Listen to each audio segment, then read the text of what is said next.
안녕하세요. 저희 채널에 와주셔서 감사합니다. 채널이 마음에 드셨다면 좋아요와 구독 부탁드립니다. 그러면 최신 영상을 가장 먼저 시청하실 수 있습니다. 에이프릴 바버 사건, 해변가에서 발견된 시신과 살인자의 완벽한 계획. 사적인 공간을 원하는 커플들에게 미국 플로리다주 잭슨빌 해변은 로맨틱한 저녁을 보내기에 이상적인 장소입니다. 야자수 덤불로 가려져 있는 이곳은 밤에는 출입이 금지되어 있지만 많은 사람들이 길가에 차를 세워놓고 지름길을 통해 모래 언덕으로 향하곤 합니다. 2002년 8월 17일 30세의 저스틴 바버와 그의 27세 아내 에이프릴 바버 역시 이곳을 찾았습니다. 그날은 그들의 결혼 3주년 기념일이었으며 두 사람은 해변에 오기 전에 이탈리아 레스토랑에서 로맨틱한 저녁 식사를 즐긴 후 바에 들렀습니다. 얼마 지나지 않아 세인트 존스 카운티 경찰서에 저스틴 바버의 전화가 걸려왔습니다. 그는 아내와 해변을 산책하던 중 총격을 받았다고 알렸습니다. 경찰은 저스틴의 안내에 따라 신속히 현장으로 출동했고 해변가에 머리를 바다 쪽으로 두고 쓰러져 있는 에이프릴 바버를 발견했습니다. 그녀의 맥박은 이미 멈춰 있었고 얼굴에 총을 맞아 사망한 상태였습니다. 한편 저스틴은 온몸에 피를 흘리며 쓰러져 있었고 즉시 인근 병원으로 이송되었습니다. 저스틴은 총 4발의 총상을 입었지만 다행히 목숨을 건졌습니다. 사건이 한밤중에 발생한 데다 충격이 너무 커서 그는 일시적으로 범인을 묘사할 수 없었습니다.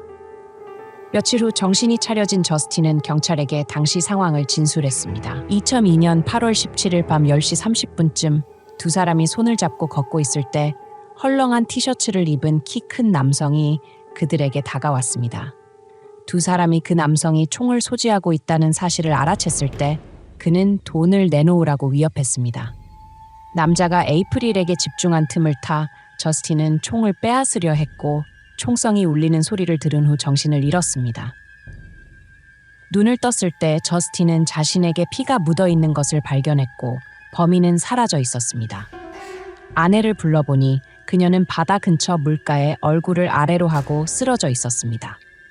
왼쪽 볼에 총을 맞은 상태였죠.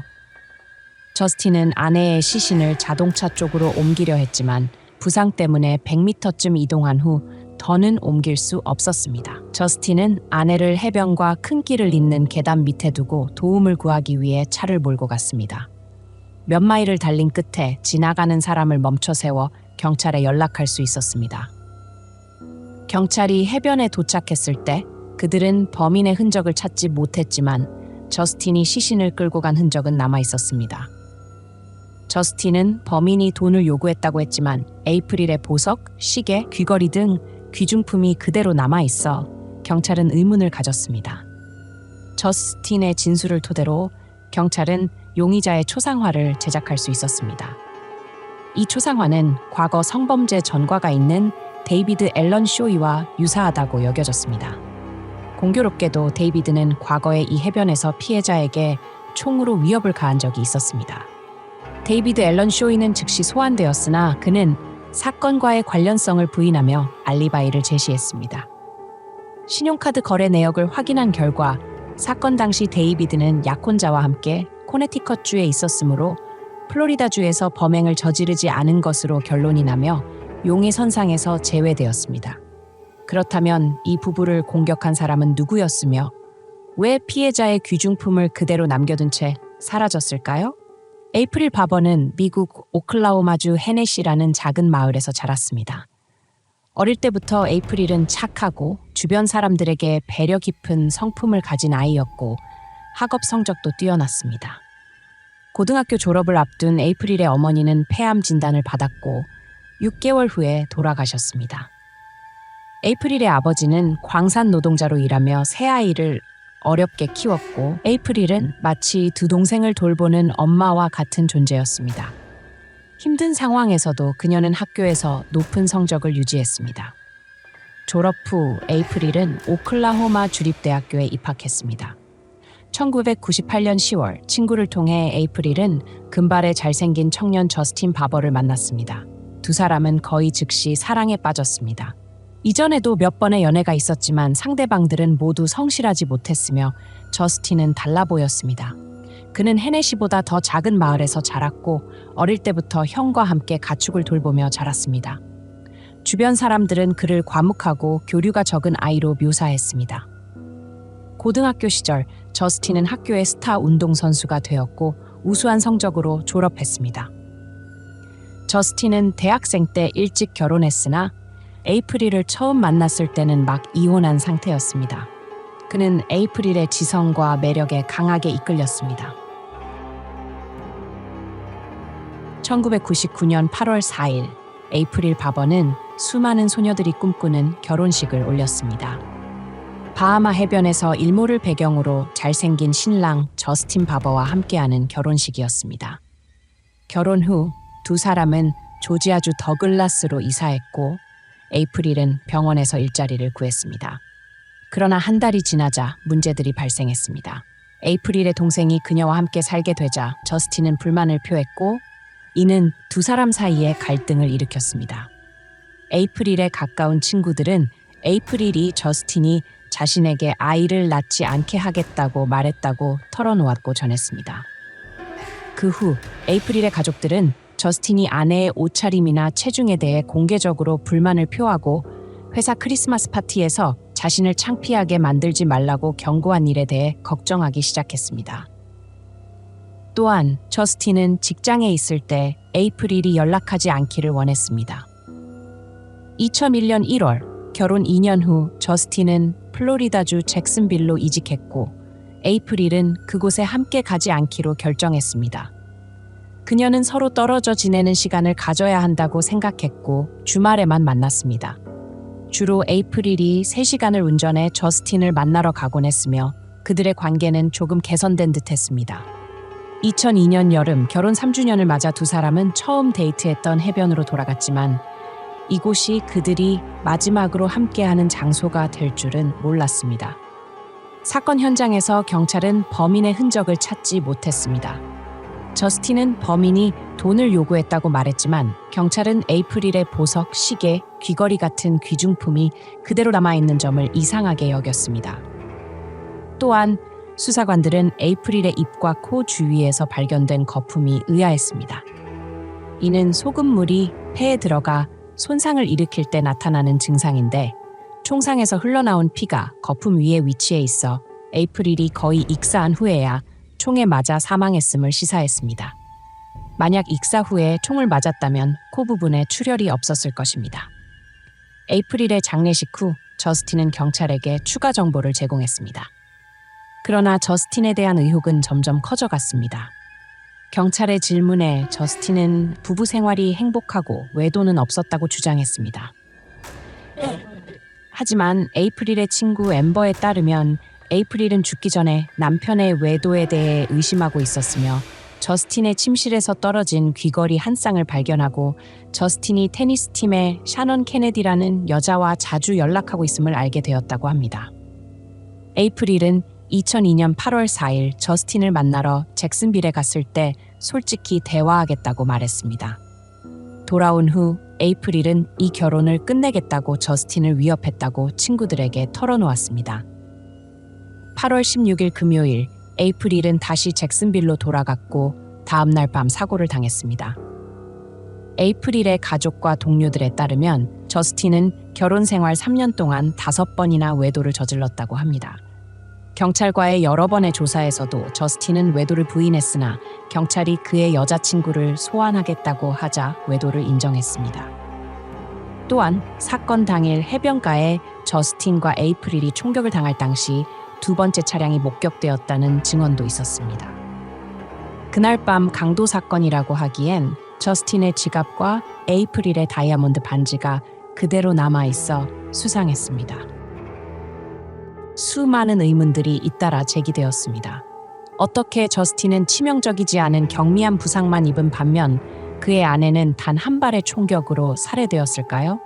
저스틴은 해변에 가기 전 두 사람이 술을 마셨다고 했지만 에이프릴의 혈중 알코올 농도는 0이었습니다.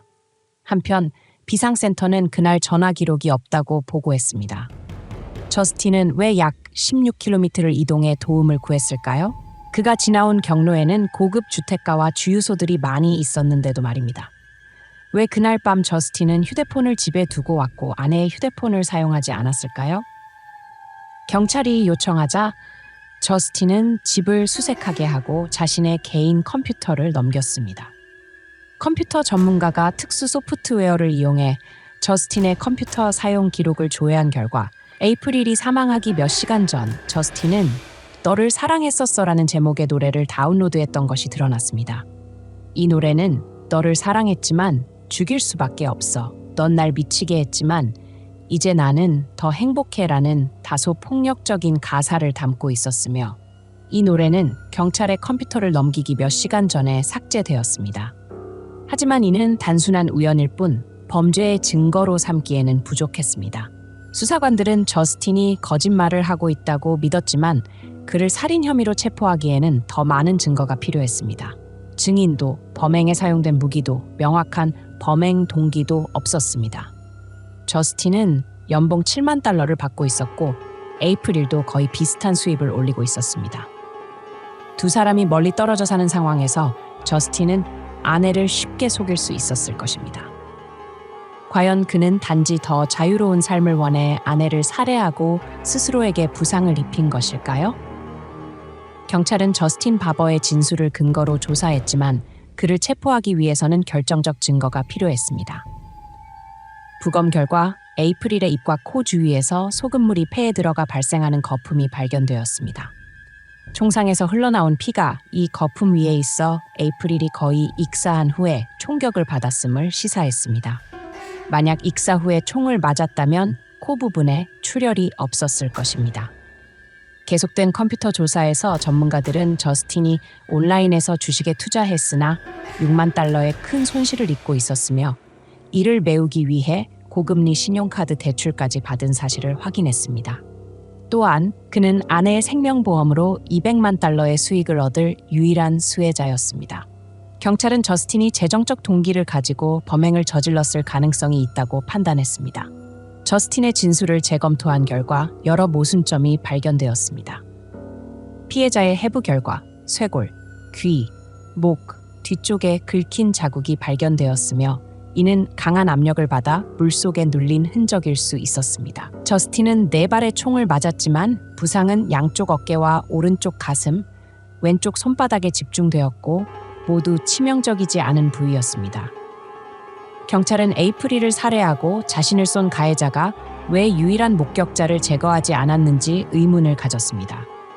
전문가들은 저스틴이 사건 당시 입고 있던 티셔츠를 검사해 이상한 흔적을 발견했습니다. 저스틴은 깨어난 뒤 아내를 약 100m 끌고 계단 밑까지 옮겼다고 했지만 왼손에 총상을 입은 저스틴의 티셔츠나 에이프릴의 허리, 바지에는 그가 시신을 끌었다는 흔적이 없었습니다.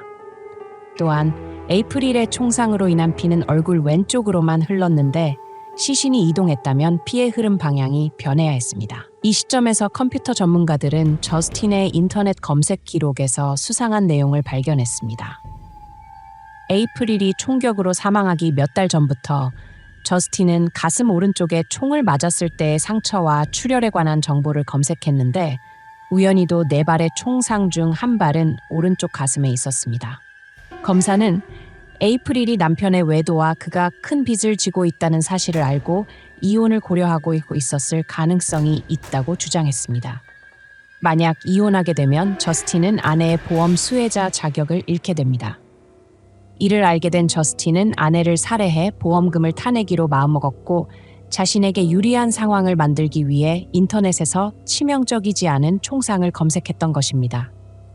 검사에 따르면 저스틴은 2002년 8월 17일 정신을 다잡기 위해 너를 사랑했었어라는 노래를 다운받았고 저녁 식사 후 아내를 데리고 해변의 외진 곳으로 가서 총격을 가한 뒤 아내를 차로 옮기려 했습니다. 하지만 에이프릴이 총을 본 탓에 몸싸움이 벌어졌고 저스틴은 그녀를 물에 빠뜨려 기절시켜 입과 코에 거품이 생긴 것입니다. 저스틴은 계단 밑에서 아내에게 총을 쏜 뒤 강도를 당한 것처럼 꾸미기 위해 자신에게 총을 쏘고 도망치다 고통에 시달려 아내를 차량까지 옮기지 못했습니다. 도움을 구하기 위해 차를 몰고 가는 동안에도 여러 도움처를 지나쳤고 시간이 지난 후에야 길 가는 사람에게 경찰을 불러달라고 요청했습니다. 2004년 7월 경찰은 저스틴을 체포하기 위한 충분한 증거를 확보했지만 본격적인 재판은 2년 뒤에 열렸습니다. 2006년 6월 33시간의 심의 끝에 배심원단은 에이프릴의 죽음에 대한 유죄 판결을 내렸고 저스틴은 가석방 없는 종신형을 선고받았습니다.